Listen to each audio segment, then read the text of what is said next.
So here's how the rabbit's been going. I changed the sketchy tie rod, and that basically involved cutting the old tie rod in half and heating it with a torch, grinding edges onto the outside of it so I could put a socket on it and then hit it with a 1,000-pound impact wrench. That's what took that off. I changed the valve cover gasket because that's what was pissing oil everywhere. Turns out someone had already changed it, and these use a cork gasket, and whoever did it put 0 RTV or any form of sealer on the gasket, so it completely just pissed oil out everywhere. I resealed it with, a gasket and actual sealer, and that should be good. I redid the rear brake too because those were genuinely crappy. After the last video, I took another look at these, and this spreader bar for some reason was all like twisted and bent at the same time. I have no idea how that happened. And then I just poked the wheel cylinder and fluid just pissed all over the place. So I disturbed it and it started leaking. So I have new shoes on it, new wheel cylinder. I bent that spreader bar back in a vise. It seems to be okay. For some reason, these brakes are like the worst drum brakes I've ever done in my life. They require you to have four hands to try and stretch these springs apart, everything. But now I gotta repack the wheel bearings into the drums. And I thought I was gonna reuse the old ones. But no, of course, they're garbage too. I pulled them out last night to clean them up. And, these things are covered like in rust. They don't really turn anymore. Like I'm trying to turn it right now. I can't even rotate it, really. Barely. They're real gritty. There's chunks of crap in them. The inner one's like not really any better. This has been changed too. It's actually relatively new, but I don't know. It's all full of rust and garbage. Like this axle is sitting underwater or something. So I just grabbed some new wheel bearings this morning for like the whopping price of $15 for all of them. Now I'm going to pack them into the drums. I have the drums all cleaned up here. Got a little grease out of them and the rust and everything. The inner races look fine. I normally don't change the races in these style wheel bearings. And in fact, this is the first time I'm going to have to because the outer races are screwed. They're all heat marked. But that doesn't come off. That staining you see that's in the bearing. There's a few grooves in this one, a few like almost like you can feel your finger almost like a raised part, like there's material on it from the bearing. This one's not as bad, but still like discolored, like it got hot. You can see there's like marks in it there that don't come off with brake cleaner or anything. But both the inside ones are fine, so I'll leave them alone. And in there, it looks like there's nice little notches so you can pound the races out. And the bearings come with new races. Like I said, I just normally just throw the races away and put them back in the old, the new bearings in the old races. But of course, this car needs everything. Okay, I have the drum all set up here in the vise so I can change out the race. I just have a regular old punch here, and I have a hammer. It's behind the camera for unknown reasons. And like I showed in the last clip, there's a little like a notch they provided in here. You can get to the race pretty easily, so that's kind of nice. So pretty much you just tap her out like one side at a time, just keep going back and forth.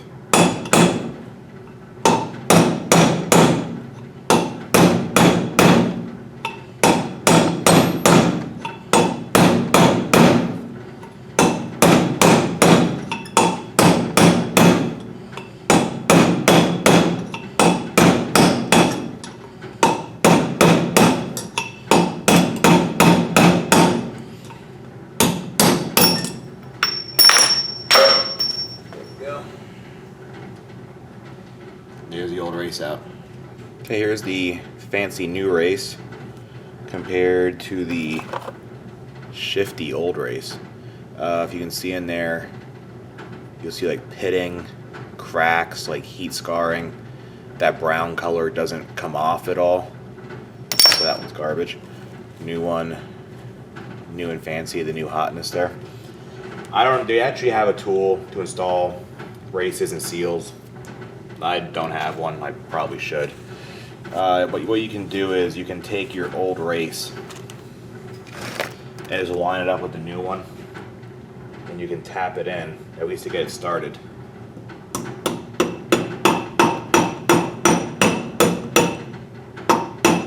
And then once the race can't push it anymore because I don't want to press the other race in it once like this one, then I don't be able to get it out, you can use the old bearing. You don't want to use the new bearing because then you might blow it apart or damage the rollers in it or whatever.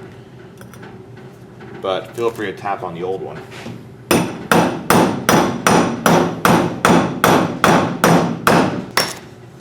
And now that it's in farther than that can go, now I'll use the actual peak again here.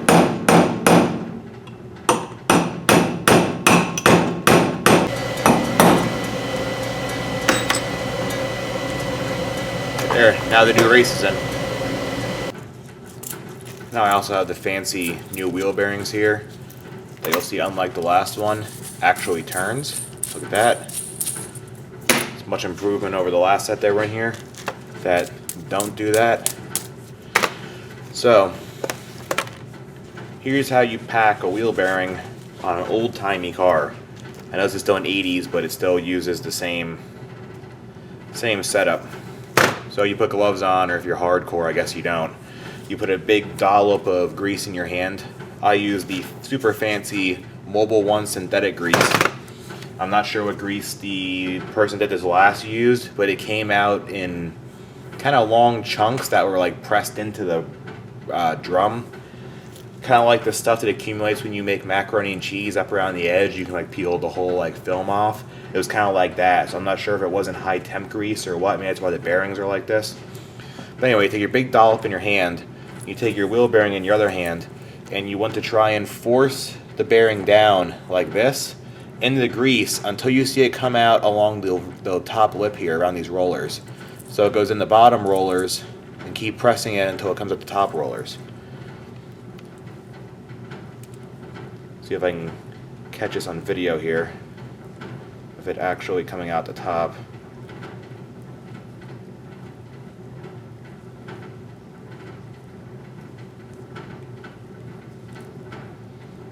Okay, ignore the part in the middle, but if you look up top, up here in the wheel bearing, you can see it's going to come through the rollers there. That's what you want.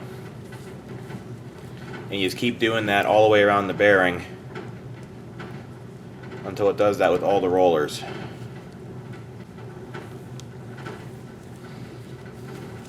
And when you're all done, on top of having to bear it all through all the rollers here, your bearing will hopefully be a complete goopy mess. Now, don't waste all the grease on your hands. You can see I put the drum in the vise here. I can start rubbing the grease inside the drum. I always want to try and pack as much grease in the little like crevice between the two races that I can. Just so there's extra goodness in there for the bearing to ride in. I'll put more in on the other side then.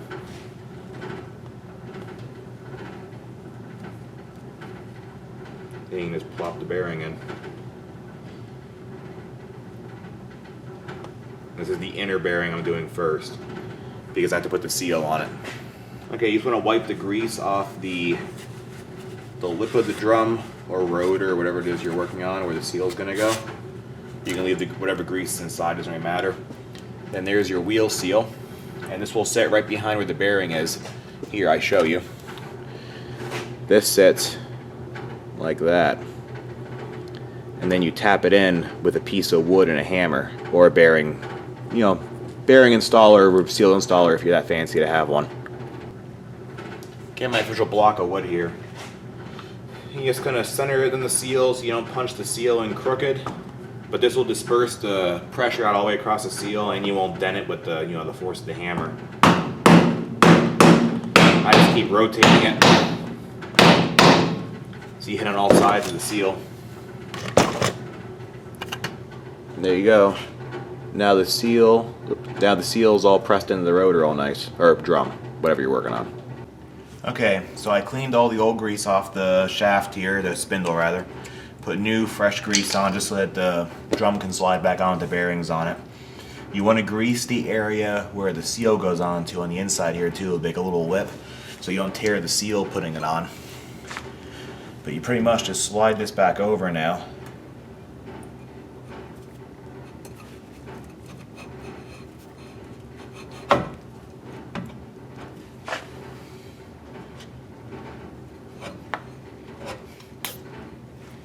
There you go. Had to press the bearing in a little bit. Now I just get the nut and stuff, put that back on. Again, it has a few pieces go on out here. The next thing is this washer. It has a little keyway in it. That lines up with a keyway on the spindle here. And that presses up against basically the outer bearing. Then you have your adjustment nut.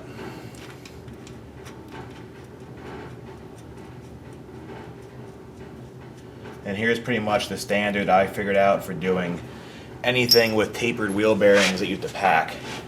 So find the adjustable size, ratchet and everything. This is a 24 millimeter.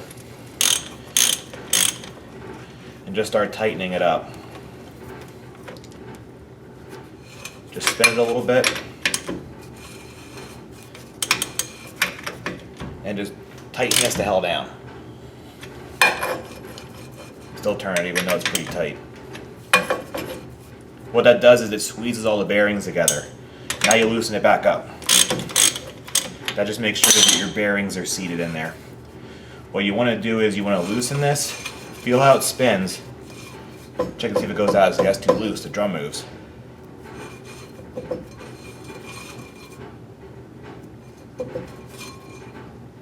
Just keep tightening it. See, now I can't move the drum wheel anymore. I can't move it at all. Still spins though. A little more, still spins. A little more, still spins. A little more, still spins. See, now there's a drag on it. Loosen it up a little bit. So basically you tighten it until you feel a slight drag on the drum or rotor and when you're spinning it. Then you back it off a little bit and it's pretty much set. On these cars, there's this little kind of crown cap that goes, you can see it has little points in it. Sits over on top of the nut. Then I have a new cotter pin, which will line up with a hole in the spindle.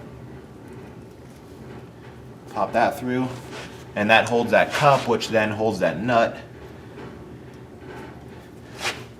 And I can just bend the cotter pin around.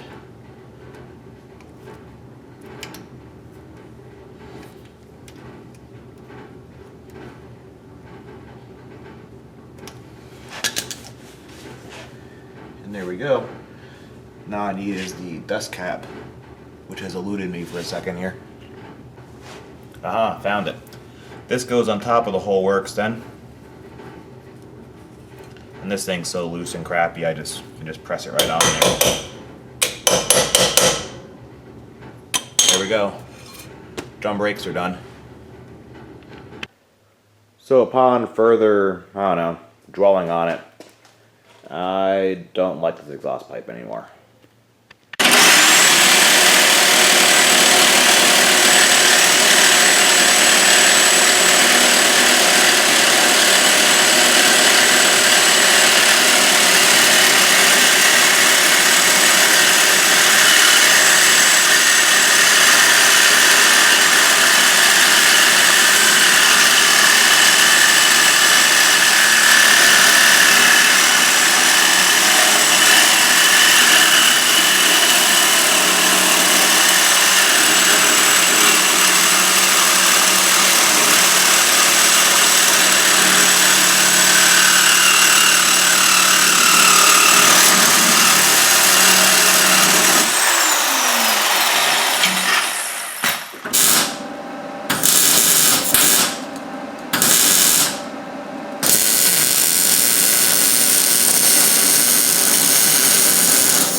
Okay, so I had to do something a little more mellow, as you can see. I just took a piece of 2.5-inch mandrel, like 90-degree bend, cut it off there, welded it right to the muffler. I put my little lawnmower or battery, whatever thing, the battery or whatever it was, exhaust hanger back on. And I just sprayed some barbecue grill paint on it So that'll be flat black, high heat. I don't know. Blast pipe wasn't really my style. I don't want him even remotely look like a Volkswagen owner. So things like that can happen.